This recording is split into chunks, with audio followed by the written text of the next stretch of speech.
On continue la thématique sur les traces de Jésus. Et je ne vous connais pas tous personnellement. Certains, je vous connais quand même pas mal.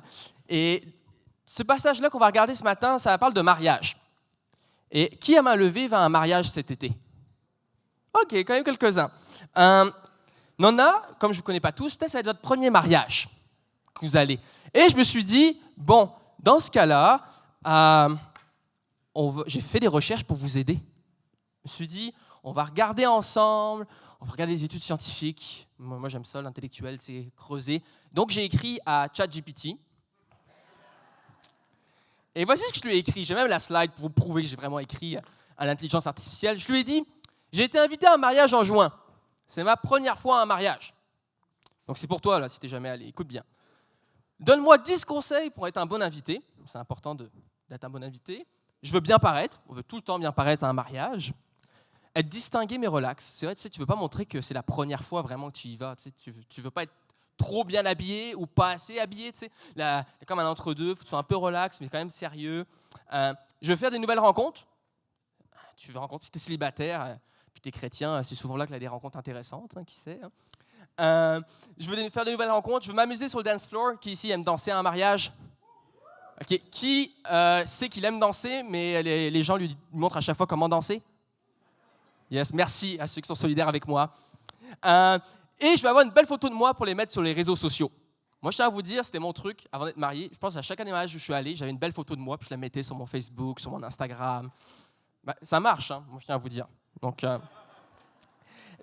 ChatGPT nous a donné 10 conseils. Avant qu'on se lance dans le message, qu'on aille dans un mariage au temps de Jésus, j'aimerais vous aider, vous, Acts 21, pour vos mariages de cette année. Parce que l'Église aussi, on va vous donner des conseils pratiques, puis bien recherchés. Donc, le premier, c'est arrive à l'heure. Bon, j'ai une anecdote pour vous. Moi, mon mariage, il ne faut pas faire comme Philippe. Parce que Philippe est arrivé quelques secondes avant la mariée. Donc, tu as la musique, moi, je regarde, et ce n'est pas ma femme que je vois Philippe. Donc, juste vous dire, prévoyez le temps, ce n'est pas le moment d'avoir un appel téléphonique avant de rentrer dans l'église. Le dress code, c'est vraiment important comment tu vas t'habiller. J'ai un ami avant de mon mariage, j'étais comme Corentin, j'ai acheté un tuxedo noir. Tu penses que c'est OK? Si tu demandes à moi, ma réponse va être là.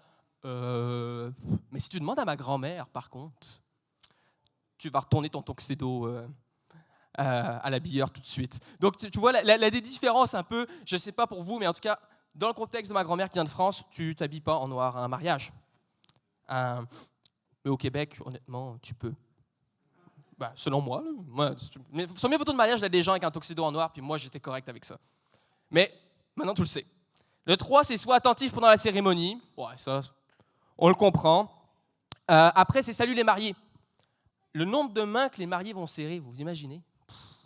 Ça dépend de votre mariage, là, mais nous, notre mariage, c'était plus d'une centaine de personnes, puis à chaque fois, là, c'était... Je me sentais à l'église, en fait. Parce que les mariés, vous allez avoir l'expérience d'un pasteur à chaque dimanche matin à la sortie.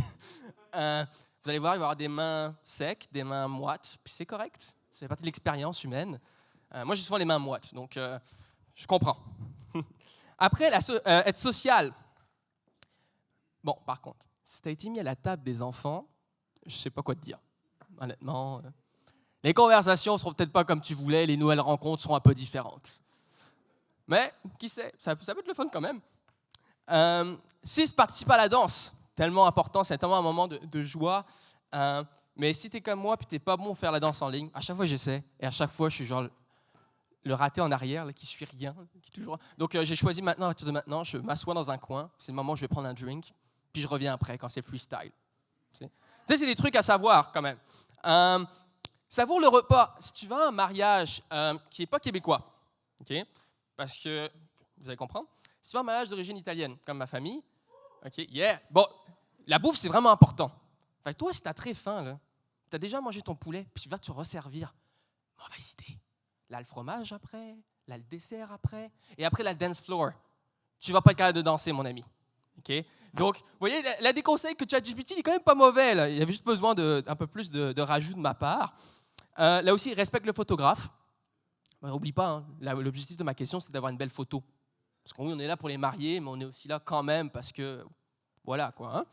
Donc, respecte le photographe. Lorsqu'il prend des photos, moi je te dirais, c'est ton occasion d'avoir une belle photo de profil pour pas cher. Donc, soit son ami. Et aussi, dire au revoir aux mariés. C'est pas grave, c'était la 112e personne qui va leur dire au revoir. Ils vont avoir peut-être oublié, mais c'est pas grave. Va leur dire au revoir, puis part dans la joie. On peut juste dire amen à ça, c'est quand même des bons conseils, non? Ah, puis il avait modération aussi avec l'alcool, bien entendu, amen. Yes, j'avais oublié c'était le point 7, juste vous dire. Et ChatGPT nous dit, en suivant ces conseils, tu seras un invité attentif, distingué et prêt à profiter pleinement de la journée, tout en laissant une impression positive sur les mariés et les autres invités. Et ChatGPT te dit, amuse-toi bien au mariage. Waouh, hein? Donc, vous voyez, aujourd'hui, là, la semaine tu vas à un mariage, tu ne sais pas quoi faire, fais comme j'ai fait, tu auras des bons conseils. Donc, je crois que vous êtes prêts pour un mariage québécois pour cet été ou autre culture. Mais est-ce que vous êtes prêts, par contre, pour aller dans un mariage en Galilée? J'en doute. Et la semaine dernière, je faisais les annonces, puis j'ai donné quelques devoirs.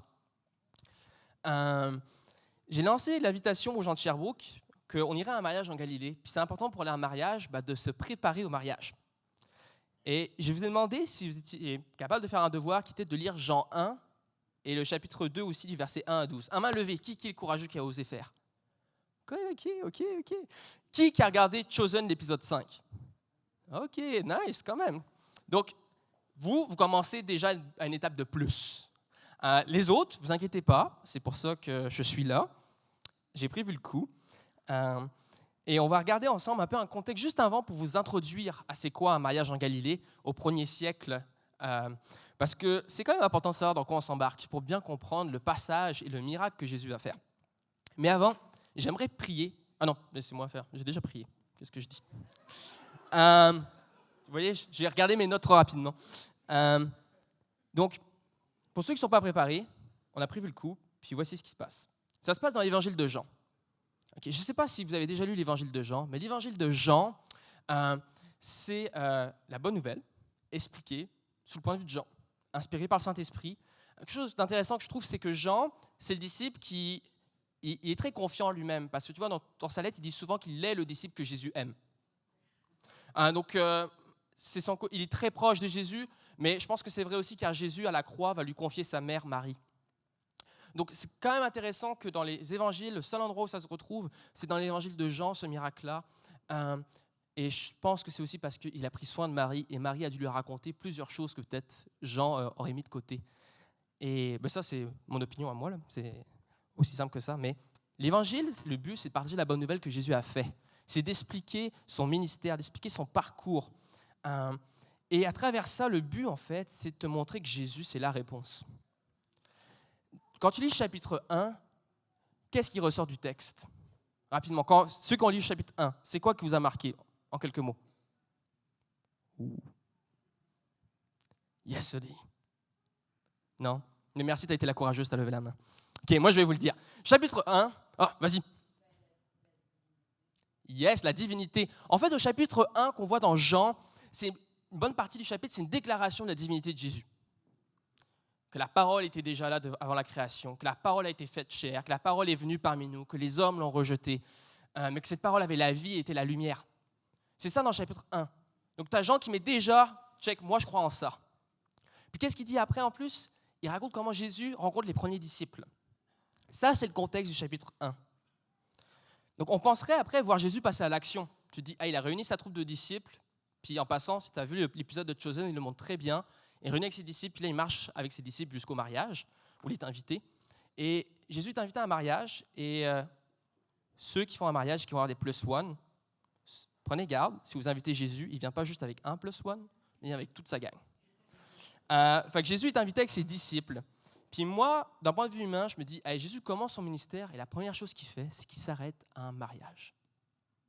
Tu te dis, il ne va pas dans une synagogue, il ne va pas dans le temple parler de qui il est, il ne va pas faire des miracles auprès des malades, des pauvres. Non, il s'en va à un mariage qu'il a été invité.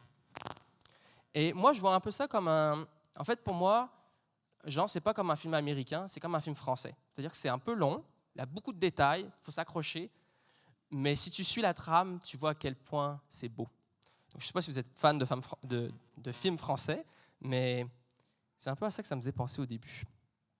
Donc, on va regarder au chapitre 2, du verset 1 à 11.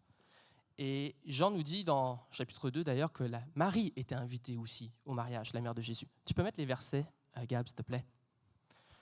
Ok, je vais lire avec vous. Donc au 3e jour, il y a un mariage dans le village de Cana en Galilée. La mère de Jésus est là. On a aussi invité Jésus et ses disciples au mariage. À un moment, il n'a plus de vin. Alors la mère de Jésus lui dit, les gens n'ont plus de vin. Jésus lui répond, mère, qu'est-ce que tu me veux? Ce n'est pas encore le moment pour moi. La mère de Jésus dit au serviteur, faites tout ce qu'il vous dira, il y a 6 grands récipients de pierre. Les Juifs se servent de l'eau qu'ils contiennent pour se rendre purs selon leur coutume. Dans chaque récipient, on peut mettre une centaine de litres. Jésus dit au serviteur, remplissez ces récipients avec de l'eau. Les serviteurs les remplissent jusqu'au bord. Tu peux continuer? Il leur dit, maintenant, prenez de cette eau et apportez-la au responsable du repas. Les serviteurs lui emportent, le responsable du repas goûte l'eau, qui est devenue du vin. Il ne sait pas où ils ont pris le vin, mais les serviteurs qui ont pris de l'eau dans les récipients le savent. Alors le responsable du repas appelle le marié et lui dit, tout le monde sert d'abord le bon vin. Et quand les invités ont beaucoup bu, on sert du vin moins bon. Mais toi, tu as gardé le bon vin jusqu'à maintenant. C'est le premier signe étonnant que Jésus fait. Cela se passe à Cana, en Galilée. Jésus montre sa gloire et ses disciples croient en lui. Chris, est-ce que tu peux juste aller voir en arrière parce que ça parle beaucoup dans les loges, puis ça me déconcentre. S'il te plaît, merci. Rappelez l'équipe de leaders en arrière. Sinon, moi, je vous confession, j'ai un petit déficit d'attention. Fait que je vous parle, puis en même temps, je suis là. Un peu comme un mariage, tu vois. Tu es assis, tu parles avec quelqu'un devant toi, puis à ta droite et à ta gauche, il y a d'autres conversations. Mais qu'est-ce qui se passe dans ce passage-là? On va sauter tout de suite à mon premier point. C'est que Dieu s'intéresse à la vie humaine. Il veut célébrer avec nous. Et comme je vous dis, c'est marquant. Jésus va à un mariage en premier. Il ne va pas dans un endroit pauvre de la ville de Jérusalem, il ne va pas guérir des lépreux. Non, il a été invité à un mariage. Puis à Cana. Donc il choisit d'y aller. Pour donner une idée, là, Cana, puis je sais qu'il y a des gens de cette localité-là, fait que je vais vous dire, c'est comme si Jésus disait, à la place d'aller à Sherbrooke ou à Magog, je vais commencer mon ministère à Whedon. Yes. Je pensais à vous, regardez, moi j'ai passé devant là. OK? D'un point de vue Sherbrookeois et Magogois, t'es comme, mais qu'est-ce qu'il va faire là-bas? Mais Jésus, c'est non, il est invité. S'il est invité, c'est dans une petite localité, c'est peut-être 50 à 100 personnes en Galilée. Tu peux mettre la map, Gab. Donc on peut voir, c'est au nord, là, à côté de Capernaum. C'est un village agricole. Les gens doivent se connaître. Et ils invitent les proches. Et Jésus y va. Et on sait que Marie semble avoir un rôle au mariage aussi, quand même. Donc, maintenant que je vous ai mis un peu l'illustration de où on se situe, on a lu le passage, j'aimerais t'expliquer quelques trucs par rapport à un mariage juif. Peut-être tu as reçu l'invitation, tu vois où c'est la map pour aller te stationner, puis on va aller au mariage ensemble. Et moi, j'ai des conseils à te donner avant qu'on embarque. Là, un contexte. Puis les mariages juifs, ce n'est pas comme les mariages québécois d'aujourd'hui, mais ça se base sur la même réalité, par contre, si on est chrétien, qui est dans Genèse 2, 24, qui dit « C'est pourquoi l'homme quittera son père et sa mère pour vivre avec sa femme. Et les deux deviendront comme une seule chair. » Il faut voir qu'à l'époque, le mariage, c'était une finalité des fiançailles, comme nous aujourd'hui, sauf que nous aujourd'hui, les fiançailles, c'est plus un symbole qu'autre chose. À l'époque, c'était un acte légal. Et en fait, le mariage, c'était juste la fin, ça scellait, et c'est à ce moment-là qu'ils consommaient la sexualité ensemble, et là, ils ne pouvaient plus divorcer après, selon les lois juives. Et ce qui est intéressant, c'est qu'au final, durant tout ce temps-là, le futur mari, et sa famille devaient préparer le mariage. Donc, tu es quelqu'un au 1er siècle, tu es un homme, tu veux marier ta blonde, ta fille demande en fiançailles, tu dois, à travers les prochains mois, prouver que tu as quelqu'un qui va pourvoir. Donc, exemple, est-ce que tu as construit ta maison, toi? Moi, je serais mal parti. Est-ce que tu as construit ta maison? Est-ce que tu as une job? Est-ce que tu as les finances qu'il faut? Est-ce que ta famille est prête à couvrir toutes les finances du mariage? Là, les pères qui ont des filles, là, vous devrez être contents de cette nouvelle-là. La famille qui avait la femme ne payait rien. Peut-être vous pouvez mettre ça comme tradition dans votre famille. C'est le moment. Mais ils devaient tout préparer.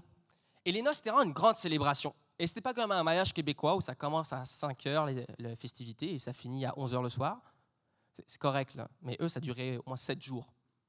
Donc vous voyez un peu la différence quand même en termes de fête. C'était gros, c'était un événement à ne pas manquer. Et les gens mettaient tout de côté pour y aller. Donc, il y a plusieurs jours de réjouissance. Et dans ces moments-là, les gens vont raconter des histoires sur les mariés, il va y avoir des jeux, de la danse même. Et de la bonne nourriture, du bon vin, du moins bon vin à la fin d'habitude, des discours, des prières sur les mariés, des gens qui lèvent leur verre et qui bénissent les mariés avant de prendre leur coupe. C'est joyeux un mariage, on célèbre la vie en abondance. Et moi, ma préparation, ça m'a fait beaucoup penser à notre mariage, Alana et moi. Le 14 juillet, ça va faire 1 an qu'on est mariés. Yeah! Et c'est la photo ici, à Sherbrooke. Et ouais, exact, la fête des Français. Moi, j'ai été brillant dans mon affaire. On a choisi le 14 parce qu'on sait que tout un pays célèbre leur fête nationale, mais nous, on se dit c'est pour nous. Nous, on ne paye pas pour les feux d'artifice, là. Vous comprenez? Laurence, elle comprend parce qu'elle aussi, c'est le 14. Mais je m'en souviens, on était vraiment fébriles par rapport à la fête, par rapport au mariage. Puis moi, ça faisait longtemps que ma famille n'était pas venue aussi. Donc ma famille prend son vol d'Europe, ils viennent. La famille d'Alana part de l'Ontario, du Manitoba, et ils viennent. Nos amis du Québec sont là, on se réunit, on se prépare. Et je vous dis, tu ne veux pas être à une réception de la famille, ou ce qu'on appelle du clan Messina. Et je t'explique pourquoi. C'est que nous, on est des franco-italiens. Donc ça veut dire que dans la cuisine, si tu te ramasses dans la cuisine pendant la réception, tu vas avoir mais de toutes les couleurs. Je t'explique. Alors qu'on se préparait pour le mariage, donc la veille du mariage, c'était la pratique. Nous, après, avec le cortège, on allait manger chez mes parents. Et là, tu as tous les mécénats qui sont là aussi. Et ça m'a vraiment marqué, une des filles d'honneur nous racontait, je suis rentré dans la maison des mécénats, me suis assis dans la cuisine, sur le comptoir, et là, tous les hommes mécénats que j'ai croisés me servaient de la nourriture. À chaque fois. Le père, l'oncle, le fils, le marié. Elle dit, à la fin, je vais ressortir, je vais faire le double de mon poids. J'y crois pas. Qu'est-ce que je veux dire par là? C'est très fébrile, ça bouge beaucoup, il y a beaucoup de taquinerie. C'est comme un ouragan dans la cuisine. Un de mes garçons d'honneur s'est juste assis sur une chaise, puis s'est dit, en fait, je regarde un télédrama en ce moment. Puis juste resté à regarder ce qui se passait. Je crois que c'était un peu comme ça aussi. Dans les cultures un peu plus du Sud, on aime ça, faire la fête en grand, et on aime tout le monde mettre la main à la pâte, à la tâche. Et on aime la nourriture, on aime se réjouir. Donc on avait ça la veille, déjà on était préparés, tu sais. Le jour du mariage, tu as la photographe qui vient, les garçons d'honneur qui s'habillent et tout. Et là, tu as les problèmes. Tu as toujours des problèmes dans un mariage. Du style, hey, ton ami qui t'appelle, hey, les tables, est-ce qu'elles devaient être placées comme ça? Non. Hey, Corentin, il nous manque tel et tel truc. Et moi, pendant ce temps-là, tu prends les photos puis tu as le téléphone en même temps. L'importance d'avoir un responsable durant votre mariage. Merci Christina, qui a fait un excellent travail. Mais ça implique de l'improvisation, ça implique d'être flexible. On le voit aussi dans le film. Oui, c'est une adaptation du passage biblique, mais tu vois un peu la tension entre les gens, l'effervescence de préparer le mariage. Mais au 1er siècle de Jésus, c'était la même chose qu'aujourd'hui. Les gens, ils avaient hâte de célébrer. Mais tu avais le stress, tu avais peut-être des gens qui se parlaient un peu mal, tu avais la joie. C'était tout un événement. Et un de nos moments préférés, Alana et moi, c'était à la célébration. Pourquoi? Parce que nos pères ont prié pour nous, alors que toute l'assemblée chantait la bénédiction sur nous. Et c'était touchant de voir tous ces gens réunis, qu'on aime, déclarer des vérités de Dieu sur nos vies. Et ils l'ont fait aussi à cette époque-là, ils le faisaient. Un autre, ça a été le discours lors de la réception. C'était tellement émouvant d'entendre l'approbation de notre entourage envers notre union. Puis malgré tous les petits problèmes qu'il y a eu dans la journée, pour être honnête, on fait juste en rire aujourd'hui.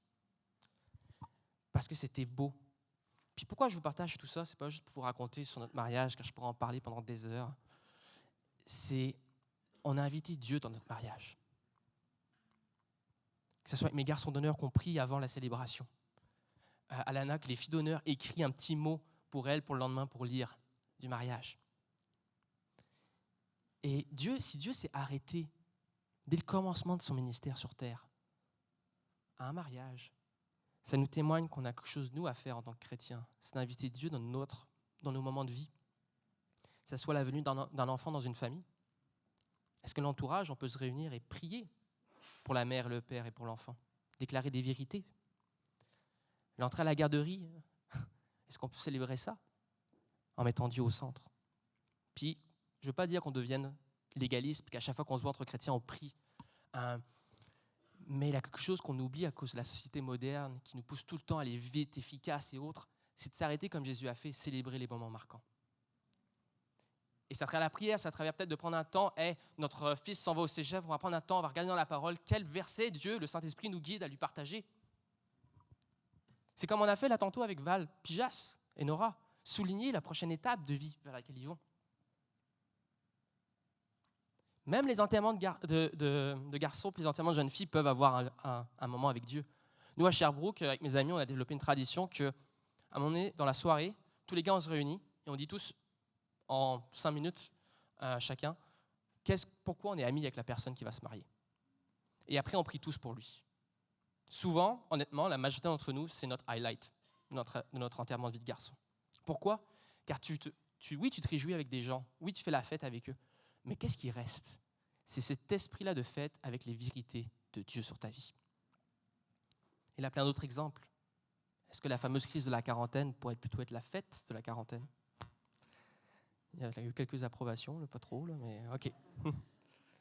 Merci. Et le mariage de Cana avait tout pour fonctionner. Le mari s'était préparé, il avait le vin, et il avait la nourriture, ils ont fêté. Ils avaient même Jésus avec eux. C'est comment réussir ton mariage. Mais au verset 3, là, un problème. Ils n'ont plus de vin. Catastrophe. Bon, quand on lit ça aujourd'hui, on est comme, ok. Mais en ces temps-là, manquer de vin pouvait mettre en danger le mariage. Ça envoyait comme signe que l'homme ne pourrait pas prendre soin de sa future femme. Et dans une société régie par des codes d'honneur, ça allait amener la honte. Et un village de 50 personnes, si tu as raté quelque chose d'important, là, tout le monde va le savoir. Bonne chance après pour construire ta famille. Mais Jésus, il vient à la rescousse. On ne sait pas si les mariés étaient au courant, mais Marie, elle l'était. Et Marie, elle va voir son fils. Merci Marie. Et voici ce qu'elle lui dit au verset 3 à 5. J'aimerais qu'on retourne sur ce verset-là. Gab. Sinon, moi, je vais le lire tout simplement. Ah, super. Ça dit, alors on a un dialogue qui peut nous déstabiliser avec la réponse de Jésus. Et ça nous dit, elle vient et dit, les gens n'ont plus de vin. Jésus lui répond, mère, qu'est-ce que tu me veux ? Je le fais en québécois, là, mais je ne pense pas qu'il a dit comme ça. Ce n'est pas encore le moment pour moi. La mère de Jésus dit au serviteur, faites tout ce qu'il vous dira. Okay, on peut être choqué de la réponse de Jésus, mais c'est un moment marquant où, ce n'est pas un signe de manque de respect qu'il lui fait, parce qu'il va utiliser la même façon qu'il lui parle quand il va être sur la croix pour la confier à Jean. Mais c'est vrai que son heure n'est pas venue. Jésus, ce n'est pas le moment qu'il meurt sur la croix. On est d'accord, c'est ça qu'il veut dire par là. Mais ça met un signe dans le changement de la relation de Jésus avec sa mère. Mais moi, ce qui me marque, c'est la foi de Marie. Parce que Marie, elle sait, puis elle va voir Jésus, puis elle sait que Jésus est spécial, qui est allé lire les évangiles. Et elle lui demande de faire quelque chose. Il lui répond, et qu'est-ce qu'elle fait ? Elle fait juste se tourner vers les serviteurs, elle dit « Ok, faites ce qu'il vous dira », et elle s'en va. Et les serviteurs, là, c'était probablement des gens de la famille, ce n'étaient pas des esclaves. Marie avait l'air d'avoir une autorité, parce qu'elle leur a dit d'obéir à Jésus. Et en démontrant son leadership, elle démontre sa foi. Combien de fois, nous, peut-être on manque de foi d'aller devant Jésus, juste de reconnaître qui il est et de demander avec foi dans les moments marquants de notre vie. C'est ce qu'elle a fait. Alors que fait Jésus ? Alors que son heure n'est pas arrivée, ce sera à Cana en Galilée le premier miracle de son ministère, qui est public. C'est quand même une déclaration universelle. Ça montre le cœur de notre Dieu, qu'il s'intéresse à tous, peu importe le rang, peu importe la localité ou la culture. S'il avait été au Québec, il l'aurait sûrement fait à Whedon, comme j'ai dit. Et Jésus sauve la fête. Au lieu que la honte et le déshonneur tombent sur ce mari-là, il a le double honneur. Pourquoi ? Parce que le mauvais vin était servi à la fin, et finalement, c'est le meilleur vin qui est servi. Jésus leur donne un double honneur. Donc ça nous montre que Dieu s'intéresse à la vie humaine. Mais Jésus fait bien plus que ça. Un miracle pointe tout le temps à une réalité plus grande. Et il pointe à quoi, Jésus ? Il pointe à mon deuxième point, qu'il pourvoit, mais bien plus. C'est quoi la richesse qui se passe ? Puis là, j'ai des exemples. Donc, je me suis dit que j'amènerais des objets. Ça, c'est l'héritage de Jasmin. Il me dit tout le temps, amène des objets, là, ça va aider les gens à se concentrer. Donc, je l'ai écouté. Probablement que, alors, ok, c'est pas des trucs d'Israël, on s'entend. C'est genre de France et du Québec. Là, donc, mais ça va vous aider à imaginer. Probablement, elle avait une sorte d'amphore de vin en terre cuite. Puis, je ne sais pas si tu remarques quand tu lis le texte, mais Jésus ne dit pas hey, « je vais convertir l'eau, on va mettre de l'eau dans ces outres-là, puis on va convertir en vin ». Il ne fait pas ça. Donc, tu as les bouteilles de vin, Elles sont vides, il n'y a plus de vin. Et là, ça nous dit dans le texte qu'il y a des récipients de purification. Okay? Bon, lui, il est en argile, là, mais à l'époque, ils étaient en pierre. Puis pourquoi c'est important? C'est qu'on est dans une culture religieuse. Okay? C'était sûrement grand comme ça. Environ 100 litres, chacun avait. Donc, c'est vraiment pas ça. Et Jésus va faire ce miracle là-dedans. Quand je vous dis qu'un miracle pointe à quelque chose de plus grand, c'est que les Juifs, avant de prier, avant même d'aller à un mariage, de faire un mariage, ils allaient se laver avec l'eau purifiée. Car l'eau est un symbole de purification. D'ailleurs, pour ça qu'on fait un baptême dans l'eau, juste pour donner une petite idée aussi. Mais Jésus, qu'est-ce qu'il fait? À la place de trouver la solution juste dans des bouteilles de vin, de remettre de l'eau, puis on convertit ça, il va dire aux serviteurs de remplir les gros récipients de pierre, de 100 litres chaque, d'eau, jusqu'à ras-bord. Et il ne va pas faire d'incantation magique, là. Il ne va pas commencer à dire des choses. Non, le miracle va juste se passer comme ça. Et le miracle, qu'est-ce qu'il dit? C'est qu'il est double béni parce que les gens ils vont boire la coupe de vin qui a été béni, qui vient d'un endroit de purification. Jean finit comment son évangile? Avec Jésus sur la croix et les résurrections. Le premier miracle de Jésus pointe à une réalité spirituelle qui est que lui, il est venu purifier Israël par son sang. Il n'est pas venu juste te sauver de tes situations, là. Allez, amène-moi tes bouteilles de vin, je vais t'en remettre. Non, non, c'est pas ça. C'est amène-moi tous tes rites religieux, toutes tes promesses que tu avais, que tu attendais, et tu vas voir, je vais te montrer que finalement, c'est moi qui les réalise. Les serviteurs, ils avaient compris ce qui se passait. Les autres au mariage n'ont peut-être pas réalisé, mais eux, ils l'ont vu, le miracle. Et eux, étant juifs, ils ont compris la signification, l'impact que Jésus déclarait. Donc Jésus, il pourvoit. Amen. Donc ça nous révèle qu'il est divin, de un, parce qu'il est capable de faire un miracle comme ça, et de deux, il annonce son ministère. Ça annonce qu'il ne sauve pas juste les situations, mais qu'il sauve pour l'éternité.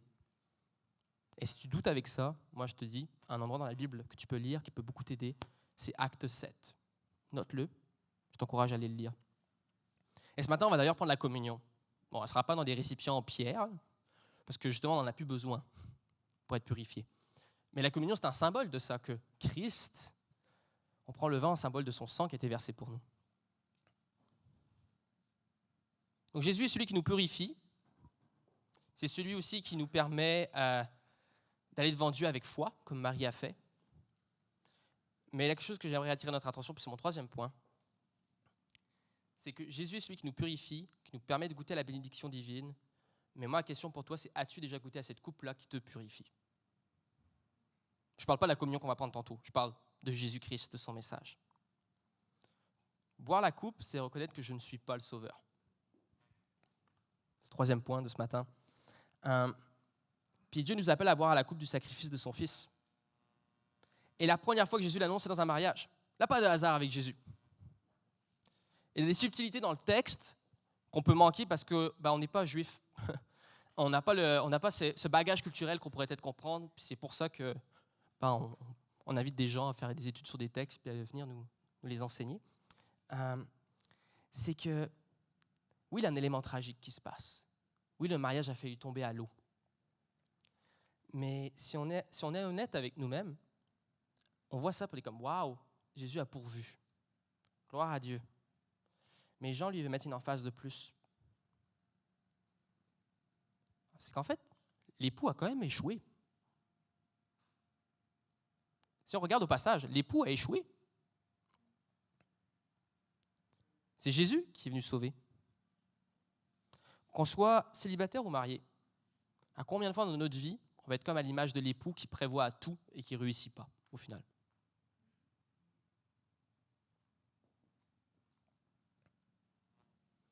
Puis moi, ça me fait penser en fait que Jean adresse une réalité beaucoup plus grande, spirituelle, que la Bible déclare du début à la fin. C'est cette image qu'en fait, l'humanité a une carence, qu'on pense qu'on peut pourvoir à tout, qu'on pense qu'on peut organiser un mariage parfait et manquer de rien, et finalement manquer de quelque chose. Et la catastrophe peut arriver. Tu as probablement des situations dans ta vie où la catastrophe est déjà arrivée, ou peut-être qu'elle est passée proche et Jésus était là. On a toujours le même scénario. On essaie de pourvoir à tout. Et ça nous amène à un sentiment d'imposteur. Que probablement le l'homme devait avoir, parce que comment ça se fait que j'ai servi le bon vin à la fin? Ok, cool. Puis j'aimerais vous dire en fait que c'est normal. Puis heureusement, on est des imposteurs. Puis c'est pour ça que moi, ça m'amène de la joie, ce message ce matin. C'est que c'est Jésus le vrai. Les théologiens puis les pasteurs décrivent souvent que l'Église est comme l'épouse de Christ. Okay? Puis j'aimerais attirer ton attention à ça. Parce que c'est ça qui m'amène de la joie, moi, par rapport au message de ce matin. Puis je vais inviter le Ben aussi à venir. C'est que, comme je vous ai dit, dans un mariage juif, on doit pouvoir à tout, si t'es l'homme. Et souvent, nous, on pense qu'on est l'homme dans la situation dans nos vies. On pense que, check-moi ça, j'ai mon vin, j'ai mon bon vin, je vais servir au début. À la fin, quand les gens seront un peu pompettes, ils auront le mauvais vin, ça va bien aller. Ne vous inquiétez pas, j'ai tout fait ce qu'il fallait, je me suis purifié avant, j'ai fait mes rites religieux, j'ai coché toutes les cases de société, je vais réussir. Mais Jésus nous déclare, non, toi, tu es l'épouse. Que fait l'épouse dans un mariage juif de l'époque? L'épouse, ce qu'elle fait, c'est qu'elle attend l'époux. Elle déclare la bonne nouvelle qu'elle va se marier avec cet homme-là. Ça peut durer des mois, l'attente. Où elle va parler, elle va se préparer avec ses amis, ils vont réfléchir à des choses, à son habit, tout le reste. Mais elle se prépare. Mais elle se prépare aussi religieusement. Elle a un rite de purification, elle a des règles de culture à suivre. Et c'est la même chose pour nous, les chrétiens. On n'a pas des rites à suivre, mais on est appelé à se purifier, à se préparer. Et ça nous rappelle qu'on n'est pas suffisant. Et c'est pour ça que ça nous permet de chanter, même de crier Alléluia. Certains vous sifflez même parfois durant la louange. C'est la joie. Mais la joie est quand tu réalises que toi, la seule chose que tu vas amener, c'est du bon vin au début et après, ça va être du mauvais vin. Les mariés, ceux qui sont en mariage, ça fait 20 ans, 30 ans, je suis sûr, vous le savez, au début, c'est comme « Ah, elle a le bon vin », puis après, tout d'un coup, « Ah, ok, cette personne-là a quelques défauts quand même. » Les choses qui me dérangent. Nous, en quelques mois, c'était clair, Alana n'aimait pas ça que je mette les chaussettes à l'envers dans la sécheuse. C'était un défi de couple, on a surmonté. Mais vous comprenez ce que je veux dire avec cette petite image. Et c'est ça le message de la Bible, c'est que l'humanité a une carence, on manque quelque chose. On est appelé à être unifié avec ce Dieu-là, mais nous, on pense qu'on est l'époux. Nous, on dit à Dieu, hey, laisse-moi, je vais préparer le mariage. Ma vie, elle va être en ordre. Attends que je sois prêt pour que je te rencontre. Puis que j'ai tout pourvu. Regarde, Dieu, j'ai construit la maison, j'ai construit ça, j'ai acheté ça. Puis Dieu est comme, mais non, mais ça, c'est moi. Moi, j'achète. Moi, je fais. Puis moi, je l'ai payé de mon prix. Parce que quand tu prends la communion, tu déclares que moi, j'ai été suffisant pour toi. Alors que tu manquais de vin dans ta vie, moi, j'en ai rajouté. Il était même meilleur que tous les autres vins que tu as goûtés. Mais plus loin encore, qu'est-ce que nous dit Jésus? Puis je pense que j'ai le verset. Si tu peux le mettre, Gab. Jésus dit dans Jean 14, « Dans la maison de mon Père, il y a beaucoup d'endroits pour habiter. C'est pourquoi je vous ai dit, je vais vous préparer une place. » Amen. Donc oui, les hommes, vous êtes l'épouse de Christ. Je sais, c'est bizarre comme idée, mais c'est tellement soulageant. C'est pour ça qu'on va faire l'Église. C'est pour ça qu'on peut se pardonner les uns les autres. Parce qu'on sait qu'on n'est pas appelé à pourvoir à tout. Donc en lui, tu ne manqueras jamais de bon vin. Donc, pour conclure, Dieu s'intéresse à la vie humaine. Il veut célébrer avec toi les moments marquants. Ceux qui prennent des notes, c'est quoi le prochain événement marquant qui s'en vient dans ta vie? Il y en a, cet été, là, un mariage peut-être. Il y en a, c'est peut-être la naissance d'un enfant. Il y en a, c'est peut-être la rentrée scolaire en septembre d'un de vos enfants. Une nouvelle job, une promotion, le commencement d'un nouveau programme d'études, l'achat d'une maison. Des amis, bientôt, ils vont déménager. Hey, comment on peut inviter Jésus dans notre quotidien? 2, Jésus pourvoit. Et la même foi que Marie, tu connais qui est Jésus si tu es chrétien. Tu crois à ce que j'en dis? Qu'il était là depuis le commencement du monde, qu'il est Dieu fait chair, qu'il est mort et ressuscité pour toi. Va voir et demande-lui avec foi, en reconnaissant qui il est. Marie, elle n'argumente pas plus. Elle fait juste dire à Jésus, il y a un problème qui s'en vient. Jésus lui répond, puis elle dit aux autres, obéissez à ce qu'il vous demande. Pourquoi nous, on ne ferait pas ça aussi ce matin? Et 3, alors que tout le Ben peut... Oh, vous êtes déjà... Ouais, ok, super. Et 3, c'est quoi? C'est reconnaître que je ne suis pas le sauveur. Et ça devrait nous amener, Actes 21, à être en joie ce matin. Pas être en tristesse. mais être en joie. Parce que tantôt, quand on va prendre la communion, c'est ça qu'on va déclarer. On va déclarer que nous aussi, on était dans un mariage, puis nous aussi, on était le mari qui n'allait pas réussir et que tout allait virer en catastrophe. Puis ça, c'est l'histoire de ta vie. Ta vie allait être une catastrophe. Mais Christ est là, il est venu. Et il a pourvu. Puis ceux qui ne sont pas chrétiens, que peut-être ça paraît tout bizarre tout ça, je t'invite à la sortie, là, on va avoir des temps de connexion. Trouve-toi quelqu'un qui a l'air un peu sage, là. Puis pose-lui la question, pourquoi tu es chrétien? Raconte-moi ton premier amour avec Dieu. Tu sais, quand tu parles à quelqu'un qui vient de se fiancer, là, c'est ouf, tout le cœur. Je me souviens, j'avais appelé les amis, on en parlait, j'avais toute l'émotion. Mais c'est ça qu'on doit vivre, nous. Parce qu'on sait qu'un jour, Jésus revient. Amen. Et quand il revient, qu'est-ce qu'il fait? C'est l'union du ciel et de la terre. Et nous, en attendant, les chrétiens, on est appelés à se lever. Je vous invite à vous lever.